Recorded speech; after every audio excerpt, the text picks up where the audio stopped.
Pemirsa, terima kasih Anda masih terus menyaksikan Kasih Paham. Ini adalah segmen terakhir dan saya kembali lagi bersama Pak Ito. Pak Ito, jadi kembali lagi ke kasus ijazah yang diduga palsu dan dugaan pencemaran nama baik Jokowi. Kasus ini akan selesai ketika apa, Pak? Ketika hakim mengetukkan palu, apakah ini bersalah atau tidak, meskipun masih ada lagi panjang kalau misalnya upaya banding sampai PK. Tapi ketika hakim mengetukkan palu, menetapkan kasus ini dia bersalah atau tidak bersalah, itu adalah sebagian daripada akhir permainan ini. Kalau sudah banding, orang udah nggak tertarik ya. Oke, jadi kan di kasus ini nanti yang akan diputuskan adalah apakah benar pihak-pihak yang saat ini menjadi tersangka memang benar melakukan pencemaran nama baik, begitu ya Pak Ito? Ya. Dan dengan diputuskan apakah benar atau tidak, itu otomatis kemudian kita bisa mengetahui apakah ijazah itu palsu atau tidak, begitu? Betul. Kan itu kan objeknya itu, Pak. Iya. Kalau misalnya objeknya ijazah itu menurut keyakinan hakim ini, oh ijazah ini nggak asli ya. Meskipun ada tadi kan fakta pendukung dari UGM, teman-temannya beliau ya, dari hasil lapor, maka otomatis kasus ini gugur. Nah, di sini boleh dikatakan bahwa terjadi kriminalisasi. Tetapi kalau ini nanti diterima menurut hakim memenuhi unsur, apalagi jatuhin hukuman 1 hari pun jatuhin hukuman, orang itu bersalah. Hukum tidak melihat daripada panjang atau pendeknya masa penghukuman atau berat ringannya masalah denda dan lain sebagainya. Nah, jadi disinilah Mbak, kita semuanya harus menunggu akhir daripada kasus penanganan masalah hukum itu adalah di proses peradilan. Dan hakim itu kan sudah disumpah, hakim itu kan suara Tuhan. Iya. Kalau nanti masih menganggap hakimnya itu memihak, ya itu mungkin drama baru lagi, yaitu silahkan saja. Karena nanti ada komisi yudisial juga yang akan mengawasi ya. Tapi tugas polisi selesai. Tidak lagi kita bisa dikait-kaitkan manakala kasus ini sudah diserahkan dalam P21 tahap kedua kepada pihak penuntut umum, tugas polisi selesai. Ya, jadi saya kira mungkin ini perlu difahami oleh masyarakat. Jangan nanti kalau sudah masuk ke ranah penuntut umum, ranah ke pengadilan, polisi masih dibawa-bawa lagi gitu kan ya. Dan di sana bisa akan mempertaruhkan profesionalisme Polri ya. Satu, yang pertama profesionalisme bisa diterima bahwa polisi profesional. Yang kedua adalah kalau hakim menyatakan itu terbukti atau tidak, itu pun juga akan pertaruhan dari profesionalisme daripada Polri. Ini dalam bayangan masyarakat awam ya Pak Ito. Akankah nanti memang publik bisa melihat ijazah Jokowi yang asli?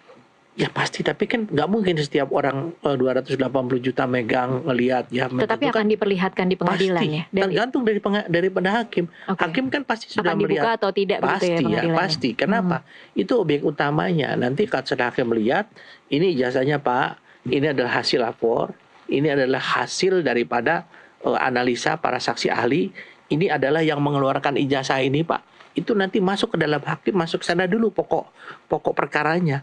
Setelah itu baru terkait dengan mengapa ijazah yang asli ini disebarkan melalui media sosial seolah-olah bahwa ijazah ini palsu, sehingga masyarakat melakukan sesuatu, menilai pribadi seseorang itu jahat atau jelek. Nah, ini kan masuk unsur hasutan, memprovokasi, mencemarkan nama baik.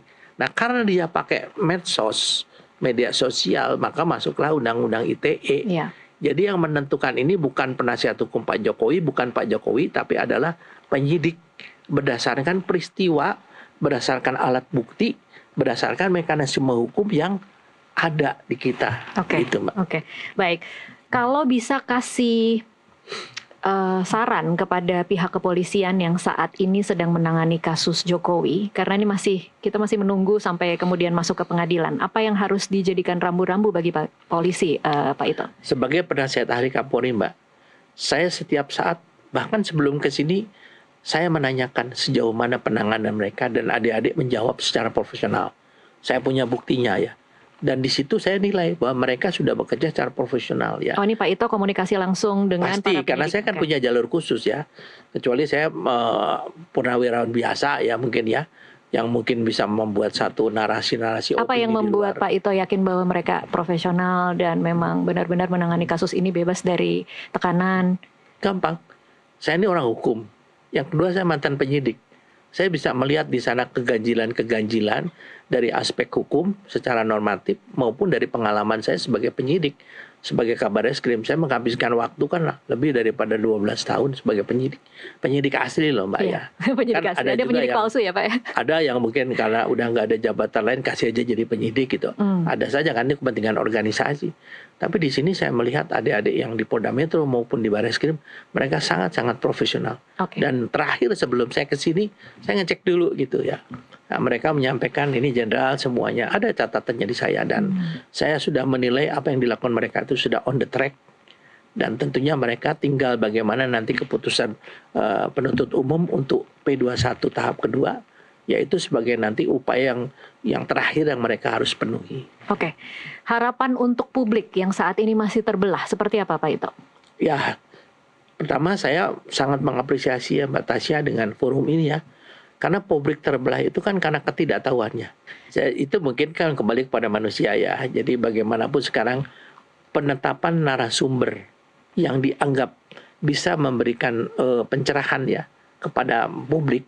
Ini juga nanti akan mempengaruhi kalau orang yang sudah tersesat terlalu jauh, dia akan sekarang, oh begitu. Nah, tapi orang itu harus betul-betul yang punya kapasitas, ya, misalnya dari segi pengetahuan hukum, ya, kemudian juga dari pengalaman dia. Jangan kita menanyakan kepada orang-orang yang mungkin hanya menyampaikan sesuatu didasarkan pada opini saja, ya. Iya. Nah, itu yang mungkin perlu publik itu memahami bahwa masalah ini kita sama sekali tidak cari popularitas, apalagi kita ingin membela seseorang. Kalau salah ya salah.